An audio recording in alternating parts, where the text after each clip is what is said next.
We don't play the social game. We are social. Power 98.5. You're listening to Power 98.5, powered by United Angels Dream, your #1 resource for public relations, entertainment, and multimedia. Contact them today at unitedangelsdream.com. Hey, what's up? My name's Grant Kanoki. I'm a singer, songwriter, producer, and artist, and you're listening to Power 98.5.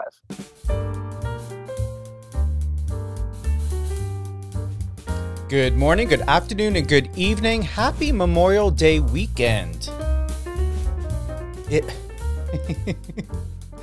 I'm sorry, just got an awesome text that just came in. Thank you, Nicole and Alan. Yeah, I'm glad you're looking forward to this one. So thank you for joining us and listening. You're in the Actors and Athletes studio with Stephen Cuoco and Mr. Jake Jensen. Happy birthday, Jake. Thanks. I appreciate it. What's your birthday week been like? Lots of messages from friends and family and fans, and I've honestly been blown away by just the outpouring of support and love, and really means a lot. So it's been a good week, and I appreciate everyone's messages and comments, and it means a lot to me. Well, I like the various photos that you're sharing from Facebook to Instagram. You look timeless in every single one. You did have a recent photo shoot with, what was it, Andrew or someone? When are we going to get Adam? Where are these photos? When are we seeing them? Well, I made my selects. I narrowed it down to, I think, 10 photos. So I need to follow up for the final edits. But there were some good ones. So hopefully by the next time we talk, it will be out. Thank God, because I'm really looking forward to that. To those that are tuning in, whether you're on the iOS or Android app, Siri, Alexa, Apple Music, or even the satellite radio station power985.com, click the bottom right-hand icon in the right-hand corner. That is our messenger. That is operational 24/7. Share your love. If you have any tips, if you have any questions for Jake, for myself, let us know. Even when it comes to upcoming shows, whether it's Resilient You with Alicia Pizzoni, Amarita, thank you. Definitely, I'm going to respond to this. Send a message over to Christina, my assistant. She will take care of that for you. If you have any submissions or something, this is what she's talking about. Yes, you can submit a song. You can email it to power98.5radio@gmail.com or contact@power985.com. So I hope that helps you, Amarita. We are catching up. We get a lot of submissions. So be patient with my team and everyone. Don't hesitate. I see, did you put a number in here? Yeah, you did. Okay, I'll give you a call. It seems like you're local. Jake, we are going into, I don't think that there's anything else. Positive competition, fostering growth and connection through healthy rivalry. I was wondering last night, what on earth are we going to be talking about? Because I know you and me, we've been very busy playing catch up, if not just acclimating to all the amazing things that are happening, especially now that summer has gotten its surgence going on. What were your thoughts about this topic? Yeah, very interesting topic. Obviously, as an athlete, I started as an athlete before I got into acting. I was taught early on that, healthy competition, healthy rivalries helps you to become a better athlete. I mean, if you don't have, the better that, your training partners, the better they play, the better that forces you to play, the better, I think, really pushing each other. We see that in sport all the time, that it's to really reach our potential and I think it's very important to have. I think it's taken me longer to realize that that's the same in other performance settings as well, rather than looking at it as a threat, which I think sometimes in the acting world early on, it was like, oh, this person's a threat to me because they have, they could get this role, or they have the same look as me, so it's like a threat that they're going to get chosen over me. Now I look at it as, hey, the better actors I surround myself with, that's going to help me become better and reach my potential. So I think it's been a shift for me. It's easy, maybe just because I had done it from such a young age, competing in tennis tournaments and realize the importance of that competition. But it's taken me a little bit longer to realize that it's very important as an actor, and I would say really in any, performance setting. What would you have to say when we think about positive competition, how it challenges, as you had stated, challenging not only yourself, but each other? When we think about overcoming obstacles, setbacks, and failures, who benefits from that most, do you think?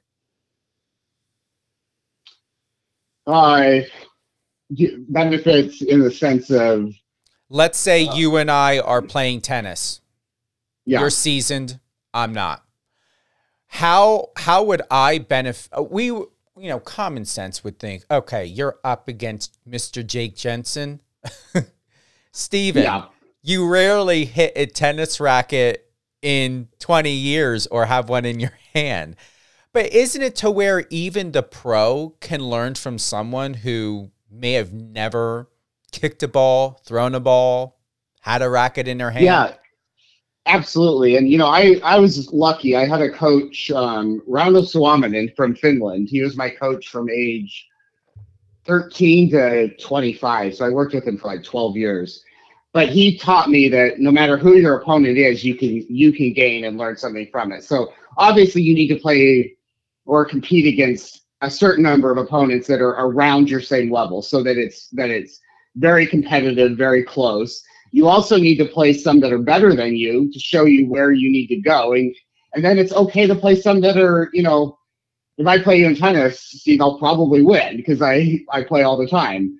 But I can still work on things. I can notice, even flip into a little bit more of a coaching mode and learn more about the technical side of the game and technique. So I think no matter who your competition is, there is something you can learn from that and get from that. I know that one of the key components is, bouncing back from setbacks or bouncing back from defeat. When I was younger, I'm going to be honest, I was way too competitive. I ran track. I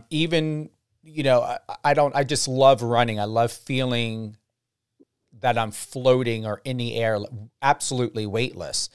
I wasn't too overly competitive to where I felt more like when you're in sports.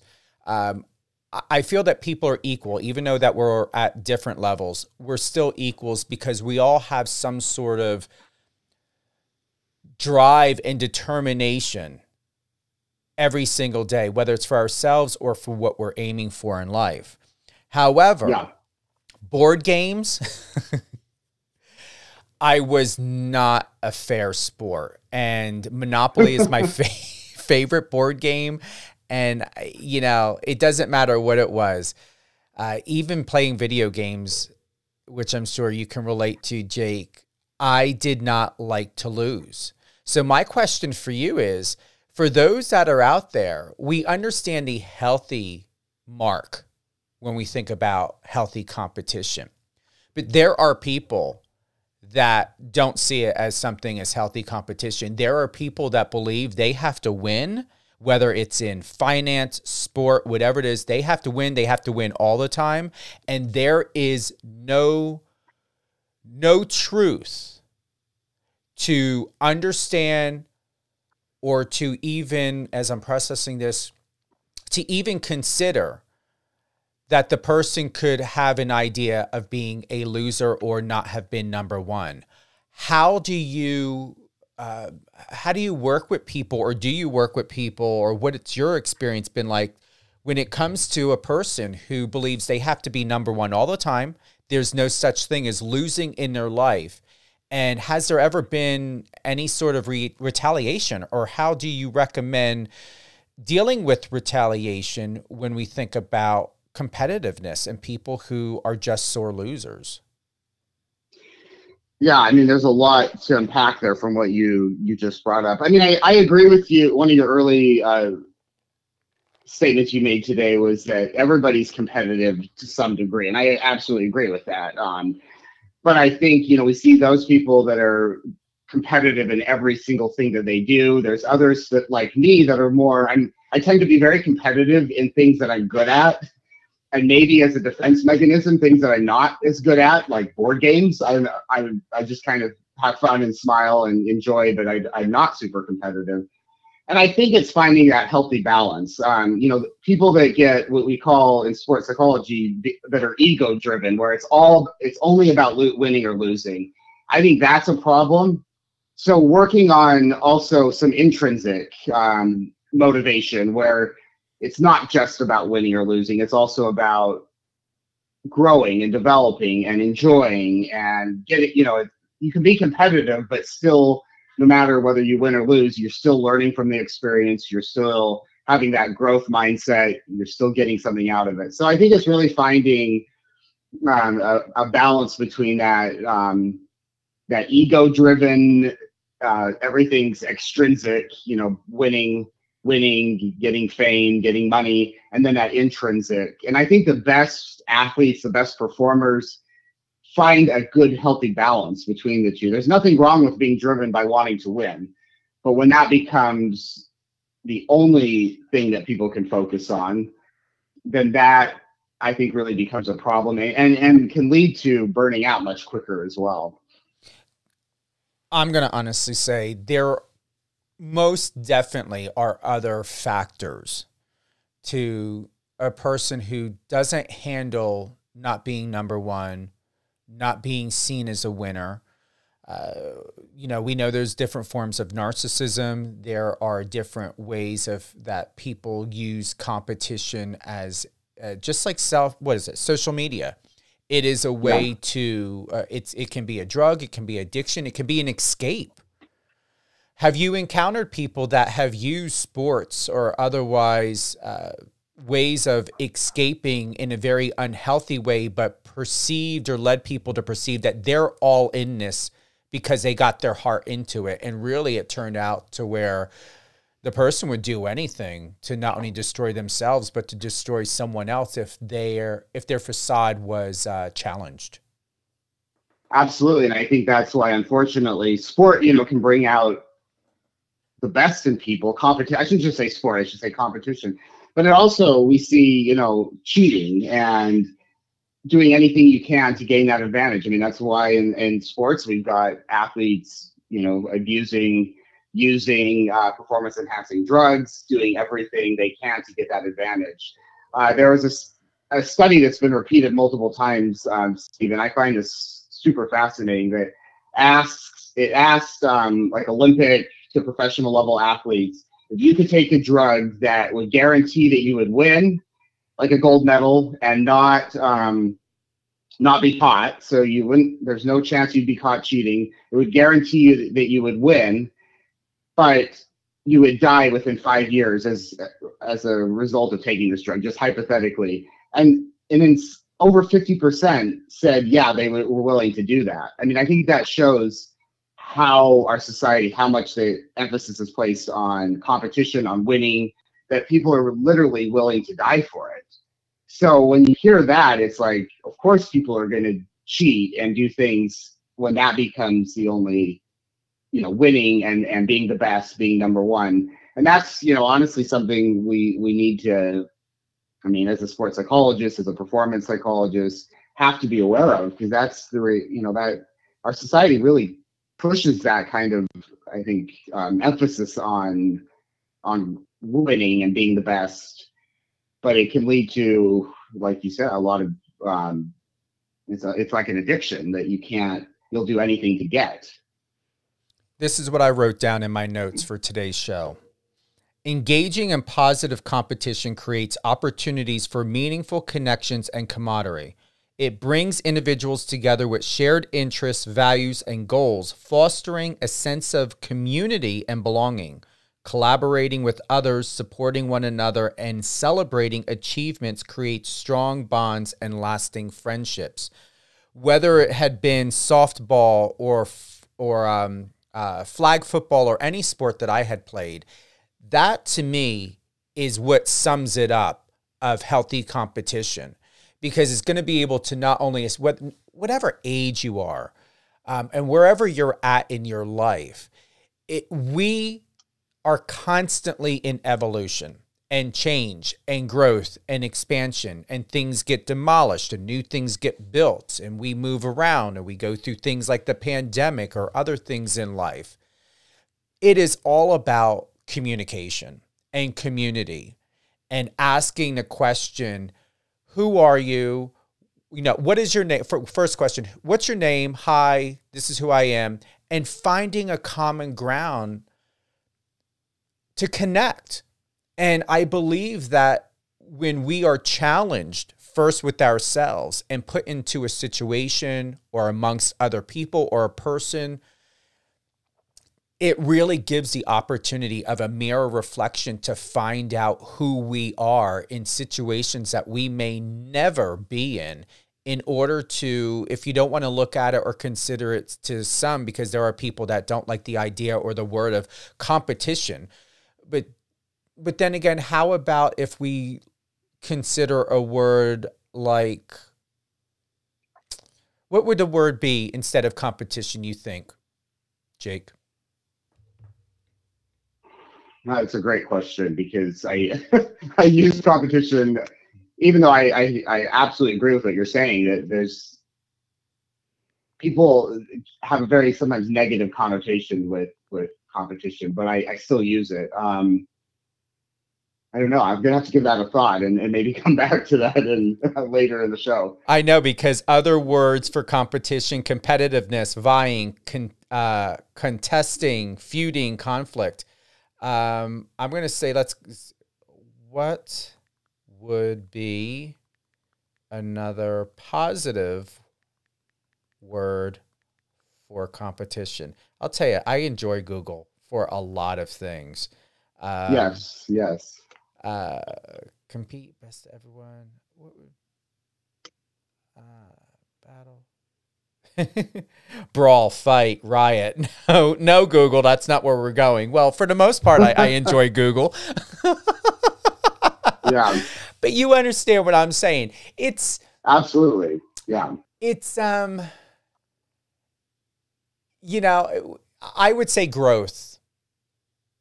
You know, I mean, the idea of growing. It's a situation had arose for me recently, and I'm going to just tell you this. I see everything as a competition, and I'm going to stick with that word. And I agree with you.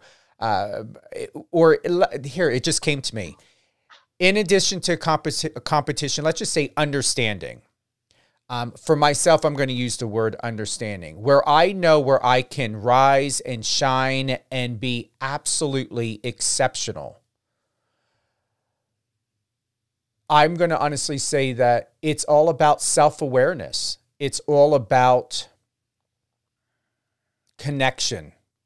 And when I think about public relations or media or other things that go on in life, it really is to where when I view other people and what they do in PR, radio, media, or just anything, I think to myself, how can I not only do it better, but what can I do to bring more awareness and communication and conversation to the table? Yeah, no, I love that. It's interesting as you were saying that, Steve. Everything's competition. You know, I don't know if I've shared this with you before, but I have a twin sister. So, you know, I think twins are you grow up, you know, in the exact same environment. I think it was probably a little easier because she's a girl and I'm a boy. We are fraternal twins and not doing everything the same, but still there's a competition there. And I think, you know, it's interesting. I think even though we play different sports and things, there's still been competition. I mean, she got her master's degree and then I got my master's degree and then I got my PhD and then she got her PhD. You know, I think there's been a healthy kind of pushing each other competitively, but still maintaining a really good relationship and getting along really well. And I'm grateful that that's the case, because sometimes, right, siblings and twins and stuff can push that too far to the point where they get estranged from each other. But I think when you can really become your best version of yourself by having those healthy, competitions in life, whether it's siblings, friends, teammates, colleagues, fellow actors. Yeah, so I think I absolutely agree with what you're saying. I think that's a great way to look at it. When you just started out in sports, or even what you're doing in sports psychology, did you feel that you needed to be competitive at all in your field? Or did you meet anyone where you assess yourself every day to where I respect him, I respect her, I like what she has to say, I like certain points here. However, I can do it better this way. I can enhance it or improve it this way. Do you go through that at all in your profession? Yeah, all the time. I mean, I think back to, even as a graduate student, I was competitive with the other grad students, especially in my PhD program. But I think I also recognize that, hey, there's things I can learn from them. There's things that they can learn from me. And ultimately, I want all of us can be successful, me being successful doesn't put somebody else down. Them being successful doesn't put me down. But I do think that competitiveness with each other ultimately did absolutely, and still does, colleagues of mine that I respect and I collaborate with and learn from. There is a competition there, but I think fortunately, again, I view it as a challenge and learning from it, not as a threat. And that's something it's been a process to get to that point in life. But I think I do much better at that now than I used to do even as a college tennis player. I felt very threatened a lot of times by my opponents rather than, hey, this is a chance to, or even my teammates, you're going at each other for higher position on the team and getting to play higher. And I always looked at that as a threat rather than I wish I had more of the perspective now that I have. I think I would have done a lot better, feeling challenged rather than threatened. I'm glad you brought that up. And what's perfect is here's another note I had written down.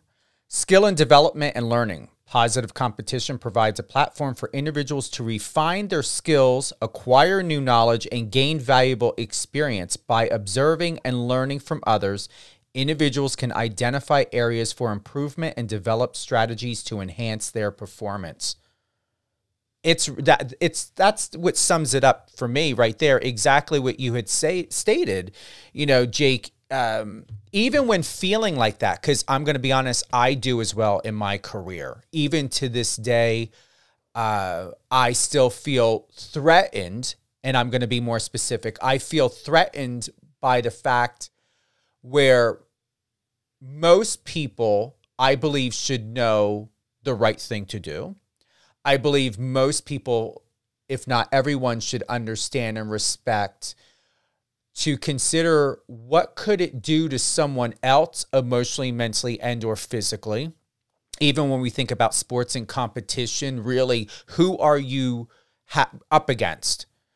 And then also it's about taking responsibility to realize, why would anyone want to accept less, knowing when hiring you and when hiring myself for what we are beyond exceptional at doing? And I highly doubt, Jake, I'm speculating here, that I guarantee people probably think and assume that when you take on certain clients or certain jobs or certain opportunities, or even when you're offering your time, I guarantee you they look, they hear you, they see you, they observe you, they interact with you as though, Jake, what are you doing here? You're bigger than this. You're better than this. I tell you, I get that a lot. And what puzzles me is why anyone would accept to work with or to hire or to pay someone else who is just meandering through life in a very way that's just basic. And however you may, a person may interpret that, there are different levels. And I find that basic is received and credited and warranted and paid for more often than someone like us that is exceptional. What are your thoughts? Yeah, I mean, I think I saw that a lot when I used to be a tennis coach. I would see so many coaches that, for whatever reasons, were just going through the motions, doing the job, and not really. Yeah, they're being basic and not really putting everything into it. And when I know when I was coaching, I started feeling that a little bit as well.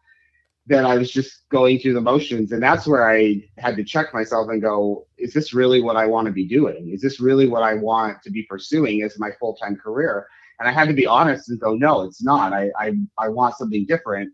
And then as soon as I shifted that, then I suddenly, decided to go back to school and get advanced degrees. And I decided ultimately to pursue my passion of acting. And as soon as I did that, then I didn't have any desire to be basic anymore, because I found what I really wanted to be doing. And I think a lot of times people are basic at what they're doing because they haven't allowed themselves to fully pursue what really will drive them, what really is important to them.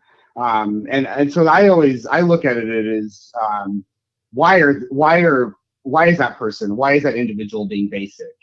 I see it with students. They're basic students getting by until they find what they're really interested in studying, really interested in pursuing, and then suddenly they go from basic to exceptional because they are excited and driven and motivated. They found what is important to them. And I think with us, we found what drives us, what keeps us not wanting to be basic. You love what you do. You're great at what you do. But there's that passion there. And I don't want to oversimplify this, but I do think a lot of people get stuck and they're basic because of that. They're not allowing themselves or having the courage to change what they're doing, whether it's career, life situation, whatever. So I think, and that's where, again, when we find what really is driving us and motivating us and pushing us, then competition becomes a way to help us get even better, rather than looking at somebody that's doing it better than us and going, gosh, they're just trying to show us up, or good for them. I don't want to put that level of effort in. But I think when you, again, are really in, allow yourself to be in what truly is motivating and is your passion, then I think competition becomes something that we all have an easier time embracing, rather than feeling threatened again or resentful of. And I like to say, be careful of the false prophets of basic performance. I'm going to repeat that again. False prophets of basic performance. There are false prophets of basic performance, Jake, that can come across extremely exceptional. And those are the ones, and to put it very simply, are the copycats of the Napoleon Hill and Think and Grow Rich, and people who've got all these programs. To go back and slightly digress, to add, in addition to my whole point of basic performance, there are clever people, very, very masterful people that are manufactured, and they've manufactured themselves by going to events and talking to people, and they are what I call personality hijackers. And these personality hijackers go and they absorb presence and persona, language, dialogue, and just overall performance to be able to emulate an identity and have it be perceived that it's theirs. And they spent all of this time and years and book readings and everything else to be this exceptional speaker. However, it's just a false prophet basic performance identity. Yeah, Yeah. And don't you think, Steve, that social media has allowed that to even happen more? Because you can make it look pretty and have all, you can have a social media accounts and websites and things that look like you know what you're doing, and that you're, you've got all the bells and whistles, but is there really substance to that? What's the content behind that really look like? I don't know. To me, I think it's changed with how much social media has changed. I'm very happy, very, very happy that you asked me that, because you just triggered something within me to think about and to speak on and to give you an answer, all the above. Is why are people not fucking suing for plagiarism and identity theft and everything else like that? I mean, seriously, when we get down to the fact of it is fine to be inspired. You write, I write. I am an internationally award-winning author. I've earned that. All of my content is original. It is not, none of it stemmed from reading a book or listening to an audio or going to an event. It is all from me. And what is astounding is why I believe people get away with so much is you can go ahead and mimic and copy and regurgitate information, whether a person is live or dead, and make money. A person can go and can go to a pharmaceutical company or go to whatever type of company that's manufacturing beauty products, and you don't have to know anything of what's in the bottle or what's in there. You just go, you buy a package or whatever, you get a graphic designer, you have a label done, you make a name for your business, register your business, and then boom, all of a sudden you are you're a health and nutritionist. You're selling products. There is no effort to understand what is being said, what is being published, what is being endorsed, what is being supported anymore. It's just, for the most part, schemes. Absolute schemes. I mean, drug dealers know what is in the drugs they are selling, then most people know what they're selling over the counter or online or in their in their programs. And I know that may be kind of intense.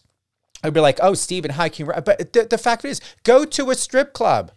A stripper knows exactly what they're going to be doing on stage. You know exactly what you're going to be throwing bills at and making it rain in a strip club than you do going online and wondering, when you're buying a t-shirt or supporting a clothing line or whatever, how real is it? What is being put into it? How much time and effort and passion is the business owner or the author, whoever it is? What is it about it to where they're attached and imbued and embodied? Because that's what I'm investing in. Just like when someone hires you or they hire me, they're getting Jake Jensen. They're getting Stephen Cuoco. And what's amazing is once again, I find that most people support plagiarism and bullshit than they do to really taking the time to understand as to what are they buying, what are they investing in, time, resourcing, conversation, all of this. No one cares. No, I see it all the time, Stephen, in the sports psych world. I mean, there are so many people out there calling themselves medical coaches that when you really look, they have, fancy websites and testimonials. But when you really look at it, what training do they have? What degrees? Who have they actually worked with? I mean, and it's like, there's a lot out there, and it just, yeah, I mean, I agree with everything you said. But they get away with it because people don't take the time to really look at what they're consuming and what's behind that that facade. And so I think that's really important. That people look at those what you call false prophets. And I would say, especially going back to it, and I love I enjoy speaking on this. The whole Think and Grow Rich scheme. I wonder if that was ever trademarked or if so. I think someone needs to fucking sue everybody. Whoever owns the Think and Grow Rich, take these people to court. Yeah. Yeah. Seriously, it's ridiculous. It's like no one is doing anything. You know what I'm saying? You know, and with all due respect, and I have to bring it up. Here's a point. When the whole thing of, what was it? Kylie Jenner or whatever, a billionaire? Yeah. I knew that was bullshit. And I tell people all the time, Google it. Whatever. It's like when we think about millionaires and billionaires, it's more on paper than it is actual cash or in the bank. It's always on paper. And then boom, it came out. Was there any recourse?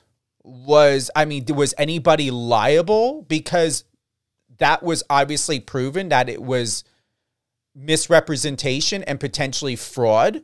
If there were contracts or other opportunities that came from that openly public forum of what was being delivered and being told, not perceived, being told to be a fact. Like, you got to be careful of what you're investing in, and just do your due diligence to know what you're being told. And it's just amazing how, to where I'm assuming that was just given a pass. But if someone else did that, if someone else created a business and then put it down on paper and went and used the media and said, oh, hey, I've got a multi-billion-dollar company, guarantee people are going to be coming to them offering other business opportunities and stuff. Their ass would be in prison.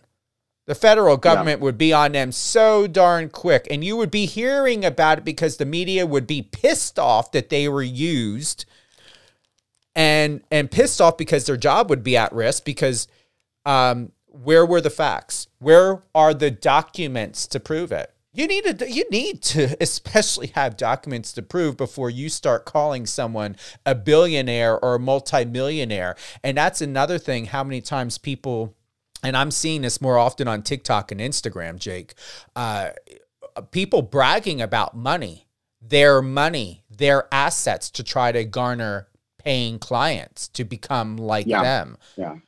How is that fucking legal or even near ethical? Show me your bank statements before you start telling me that I need to purchase a $10,000 package from you that goes for 6 to 8 weeks so I can be a multi-million, and you're showing me $250,000 to $500,000 cars. Are they really yours? Show me the registration and the insurance with only your name on it. Yeah. Yeah. I mean, I agree. And, with social media, you can post a photo that makes you put yourself in front of a $100,000 car, and who knows if it's yours or Joe down the street. And I think with all this AI generated content now, it's just going to get worse. Oh, it is. Because, I mean, it's nuts, but yeah.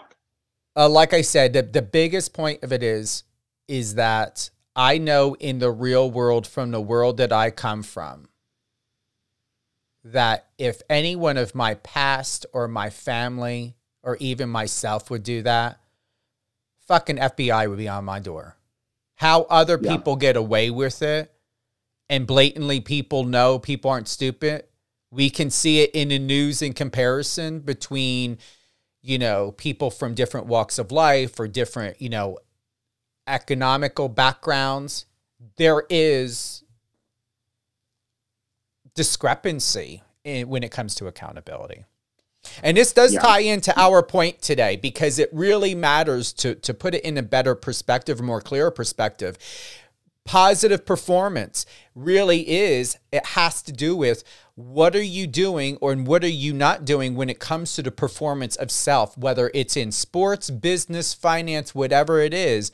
What are you doing to earn it, to be able to also retain it, and to elevate it through education and research? It's all about, once again, positive performance, integrity, transparency, honesty, commitment, due diligence. The last component I wrote down here in my notes, and what coincides perfectly, is sportsmanship and fair play.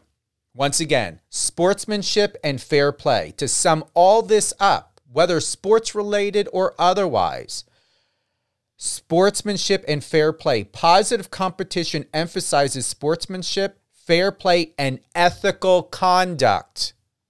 Ethical conduct. Okay? It instills values such as integrity, respect, and empathy. Engaging in healthy competition teaches individuals to appreciate the achievements of others, handle success and failures with grace, and demonstrate respect for opponents. I'm going to read that one more time. Engaging in healthy competition teaches individuals to appreciate the achievements of others, handle success and failure with grace, and demonstrate respect for others. These values extend beyond the competitive arena and contribute to the development of well-rounded individuals. If there was any mics, I not only dropped the mic, I dropped the fucking stage on that. Yeah, I think it's very, very powerful. And I'm glad you, Steve, I'm glad you read that again, because I've seen it in sports where, athletes that have bad sportsmanship, who are unethical, who cheat. Ultimately, I do believe that they cannot reach their full potential behaving in that way. It may look like they can, but I don't think the ultimate, well, certainly the satisfaction's not there. And I think that ultimately being your best self, version of yourself, is impossible to do if you are, and I even see it in acting, people lie about credits and pad their, but that catches up to you at some point. And I think the best athletes, best actors, best performers, best CEOs, best publicists, whoever it is, again, are ethical, and they're also supportive of those around them who have the same career or the same performance setting. My students always tell me I give way too many tennis examples, but I just, so I'm going to give one now, and my students get after me for this, but it's the sport I follow the most. But the three greatest players of all time, Roger Federer, Rafael Nadal, and Novak Djokovic, they've all won 20 plus majors. I truly believe that they would not have become the players that they did if they didn't have the three of them pushing each other for the last 15, 20 years. And I heard a comment by Novak Djokovic a few days ago. Rafael Nadal said that next year will probably be his last year. And Novak said, a piece of me is going to, when Nadal retires, a piece of me is going to go as well. Understanding that Djokovic only has, I think, gotten to where he's at because he had Nadal there pushing him every year. And I think he'll genuinely miss that competition. Even though it'll be easier for him in some ways to win, more Grand Slams, more majors. I just thought it was a very interesting comment. I think truly they're major competitors, but they also realize that they wouldn't be who they are without each other. And I think that's a powerful lesson we can learn. That's a perfect closing remark for today's episode of In the Actors and Athletes Studio with Stephen Cuoco and Jake Jensen. This one really pepped me up and feels good. How about you, Jake? I feel very good, and I forgot to give a shout out to Sammy Lee, who was gracious enough to have me at her charity event, Samantha's Friends, last weekend, where I had the opportunity to meet some fantastic people from all around the country. I got to help out with the auction with a bunch of great actors, on a bunch of soap operas, and just super great guys who have their own charities that they support. Samantha supports a whole bunch of charities, but again, I think it goes along this line of what we were talking about today, that we were there supporting each other, helping each other. It was a healthy competition of raising money, but also just really showing that there's a lot of people out there doing great things. And for all the unethical and negative individuals out there, there are some really, really great people out there doing charitable work, volunteering their time, supporting each other. And it was I would say, a life-changing event last week, and something that I'm extremely excited to continue to be part of. And so I just wanted to, Sammy runs these charities twice a year up in Sarasota, Florida, and just a wonderful event, very good cause. I'm very proud of you for having had attended, and definitely big shout out to Samantha, because it was an honor. She had invited both of us. However, I was not able to make it. I am glad you were there. Were you modeling on the stage? I saw you on the stage. It's funny. They introduced all the actors and had us walk through.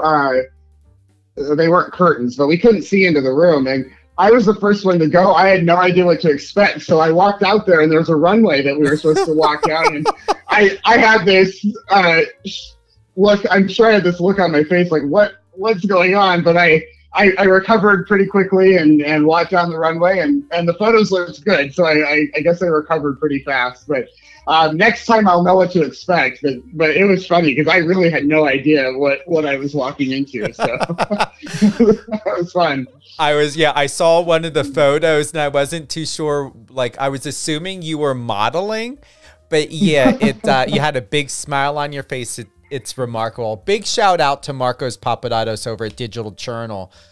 He did a review. Samantha's Friends 2023 benefit multiple charities with the help of daytime actors.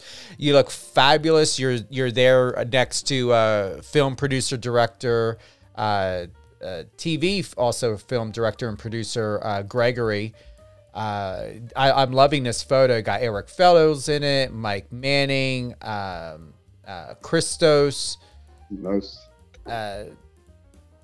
The verdict, the 27th annual Samantha Friends was such a poignant and inspirational event. It is highly worth checking out if one is ever in Lakewood Ranch, Florida, near the Sarasota area.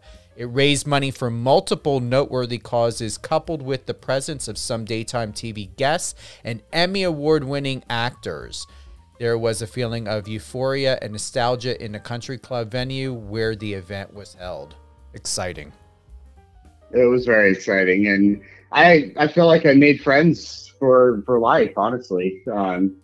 Yeah, it was a great event. Oh, you did. You're, like I told you in the text, you're forever now part of the family. I mean, more look forward, and I would be, as far as I'm aware of, be thinking that you're going to be invited to a lot more stuff and in the loop now of what's, because there's a lot that goes on with all of them, with all the actors and producers and directors and even some writers. It's like its own little Hollywood hub. It's like there's a lot, especially with Samantha involved, there's a lot that's going on. So I'm looking forward to phone calls or text messages from you. Be like, Steven, did you hear? Steven, do you know? Steven, I was invited. Yeah. I will be sure and share them. Any closing thoughts? I just think, again, I've said this a bunch today, but looking at competition as a challenge rather than a threat. And I know that's sounds simple, and it's not easy to always do that. But when we're challenged and excited, to me, challenge is exciting versus threat is something we want to, flee from or get into a defensive fight mode. When we can be challenged versus threatened, that brings out the best in us. So I think that would be my takeaway. I greatly appreciate that. My closing thoughts are: overall positive competition encourages personal growth, resilience and connection, skill development, and sportsmanship. It creates a platform for individuals to challenge themselves, learn from others, and form meaningful relationships. By embracing a spirit of healthy competition, individuals can unlock their full potential and can contribute positively to their own lives and a wider community. Thank you again, Jake. It has been exciting. Another successful show. We did get some questions in, probably in the next episode or so that we do. I'll go back and go over some. Not too sure if I wanted to address.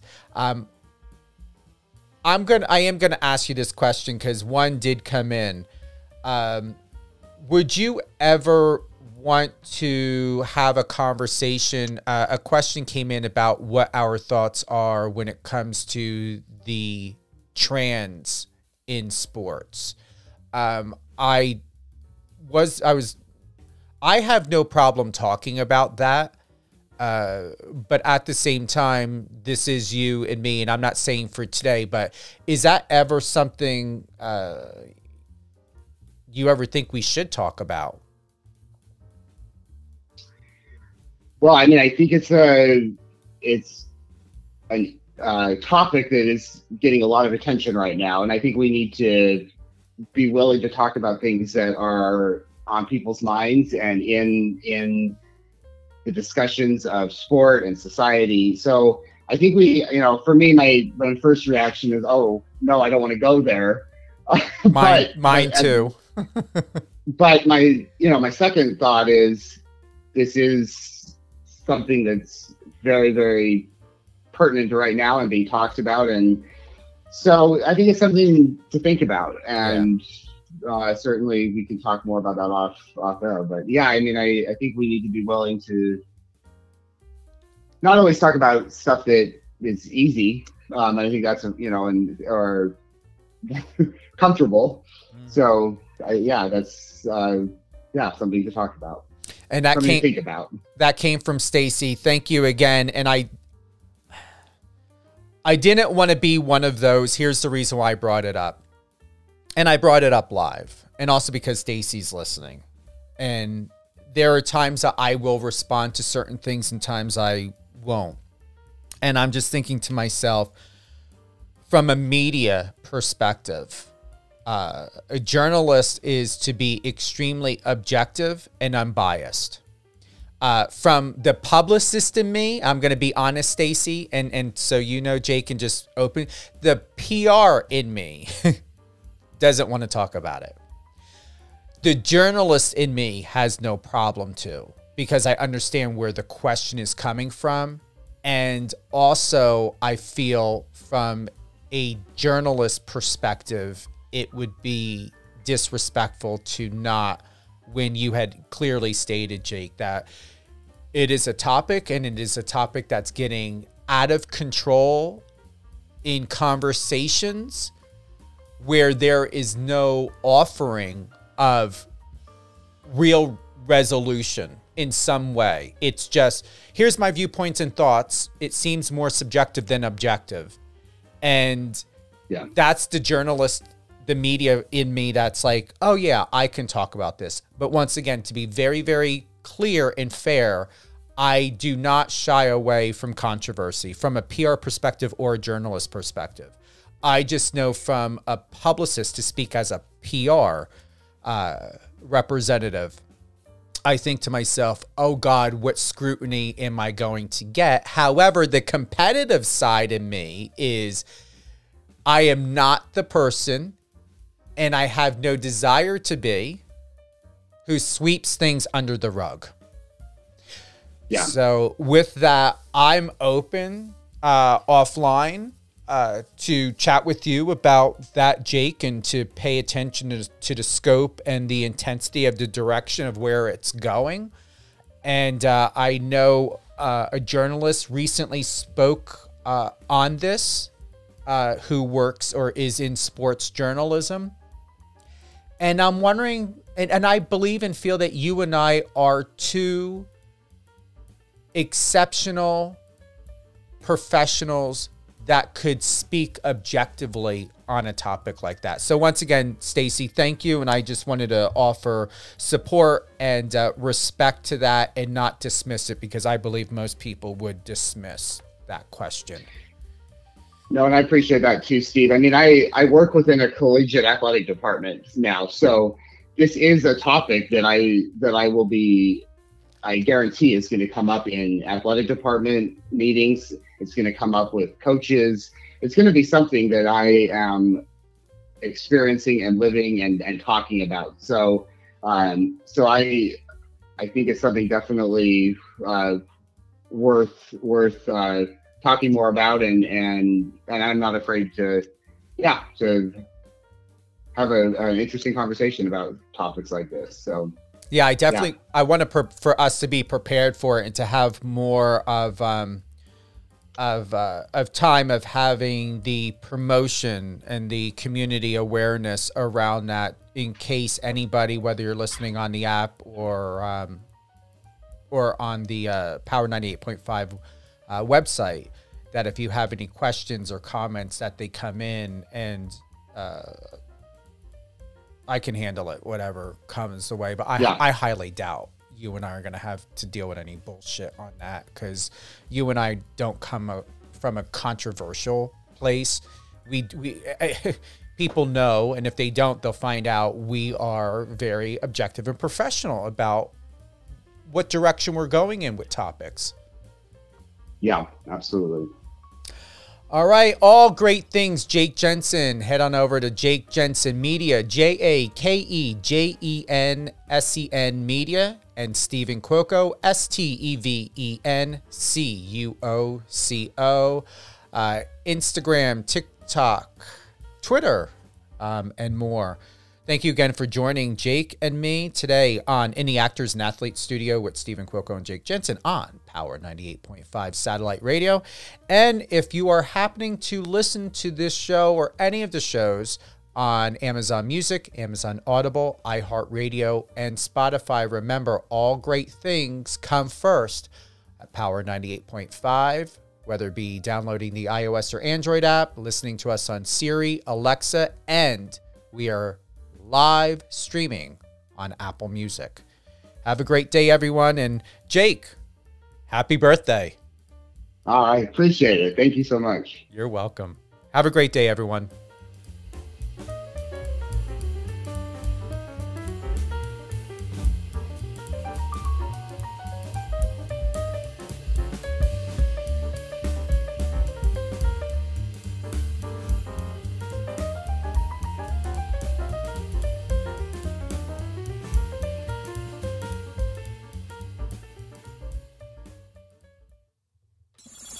Friend us on your socials and let's connect.